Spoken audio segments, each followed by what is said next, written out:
السلام علیکم دوستانو، موږ تاسو سره په روزمره ژوند کې داسې واقعیات شریکو چې ستاسو لپاره ډېر ګټور ثابتېږي. خو نن در سره یو داسې واقعه او ویډیو شریکوم چې د مرګ نه پس یو ښځې سره ډېر زیات عبرتناک کار وشو چې ټولو خلکو توبې وویستې او خلکو دا هر څه په خپلو سترګو لیدل. که غواړئ چې دغه ویډیو وګورئ او د دې واقعې نه ځان خبر کړئ نو د ویډیو تر اخره خامخا موږ سره واوسئ. قدرمنو ملګرو، دا واقعه د پاکستان لوی اخبار روزنامه امت رپورټ کړې ده چې د کراچۍ په کورنګي علاقې بلال کلونۍ کې یو قبرستان دی چې په دغه قبرستان کې قبر کنیستونکې لیاقت علي د 19 کالو نه کار کوي.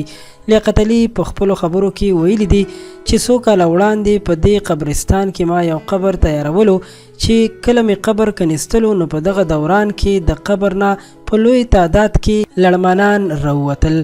په معلومات کولو باندې معلومه شوه چې دا ښځه د خپل خاوند ډیره زیاته نافرمانه وه او د دې ښځې خاوند حافظ قرآن او هغه سره به ډیره بدزباني او جګړې کولې او په کور کې به ورسره ډیرې زیاتې لانجې کولې. خو د دې خاوند ډیر زیات نیک او صبرناک انسان او هر کله به هم چې ښځې ورسره بدتمیزي کوله یا به یې ورسره لانجې او جنګ جګړې کولې او د هغه خبره به یې نه منله نو هغه به فقط همدومره خبره کوله چې الله تعالی دې ستا نه د دې پوښتنه وکړي. قبر کنیستونکي لیاقت علي په خپلو خبرو کې وویل چې کله دا ښځه بیماره شوه او د هغې نه وروسته بیا مړه شوه د دې ښځې کورنۍ قبر کنیستونکو ته خبر ورکړو چې د دې ښځې لپاره یو قبر وکني. په وړومبي قبر کنیستلو سره په قبر کې یو لوی ګټ یعنی کاڼی راووتو چې د دغه په وجه باندې د قبر تیاری ممکنه نه وه او قبر ونه کنیستی شو. په دویم ځل باندې چې کله قبر کنیستل شروع شول یعنی په بل ځای کې قبر کنیستو نو هلته هم یو لوی کاڼی راووتو. دومره کاڼی و چې قبر نور نه کنیستل کېدو نو په دې وجه باندې دغلته هم قبر تیار نه کړی شو. کله چې په دریم ځای کې د قبر کنیستل شروع شول هلته خو قبر تیار شو خو هلته انتهایی ډیره زیاته ګندګي او نه برداشت کیدونکي بدبویي شروع وه چې کله خلکو دا صورتحال ولیدو نو قبر کنیستونکي هم ډیر زیات ویریدو او انکار یې وکړو چې زه نور قبر نشم ویستلی. د دې نه وروسته د دغه ښځې رشته دارو ما سره رابطه وکړه او ما ته یې وویل چې یو قبر باید وکنیستل شي. کله چې زه هلته راورسېدم نو شپه ناوخته وه. د ایمرجنسي لایټونو او رڼاګانو په مدد سره مې قبر کنیستل شروع کړل خو هر کله به مې چې کوداله وهله نو زما په وجود کې به یو قسم ویره محسوسېدله او په ما باندې ویره راخوره شوې وه. ټول وجود مې د خولې نه لوند و حالان کې دغه د یخنۍ شپې وې خو بیا هم ما همت وکړو او قبر مې وکنیستو.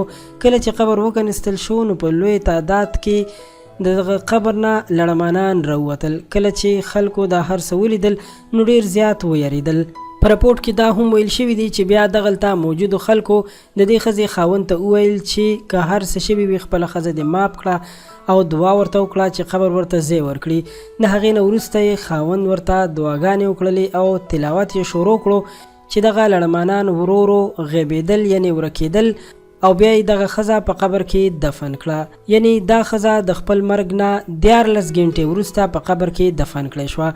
دوستانو، د دې واقعې معلومه نه ده چې څومره به رښتیا وي او څومره به پکې د مبالغې نه کار اخیستل شوی وي خو په دې کې شک نشته چې ځینې وخت الله پاک خپلو نافرمانه او سرکشه انسانانو ته خپل څه داسې معجزات ښایي چې هغوی ترېنه عبرت واخلي او رښتیا هم چې دنیا د دوکې کور دی او زر ختمېدونکې ده نو د الله پاک د احکامو نافرماني هیڅکله هم نه دي کول پکار او هغه حدود کراس کول نه دي پکار چې الله پاک پرې ناراضه کیږي. الله پاک د خپل خاوند ته د قدر کولو حکم کړی دی نو باید د خاوند قدر وشي او د هغه هره جایزه غوښتنه او خبره ومنل شي. د ویډیو د کتلو ډیره زیاته مننه کوم. غوښتل مو د عبرتناکه واقعه تاسو سره هم شریکه کړم. امید لرم چې خوښه شوي به مې وي. ویډیو در سره لایک کړئ او خان کلیک چینل هم سبسکرایب کړئ چې په آینده کې زموږ هره نوې راتلونکې ویډیو تاسو ته په وخت در ورسي. تر بیا راته اجازت راکړئ. په لوی الله مو سپارم. د الله په امان.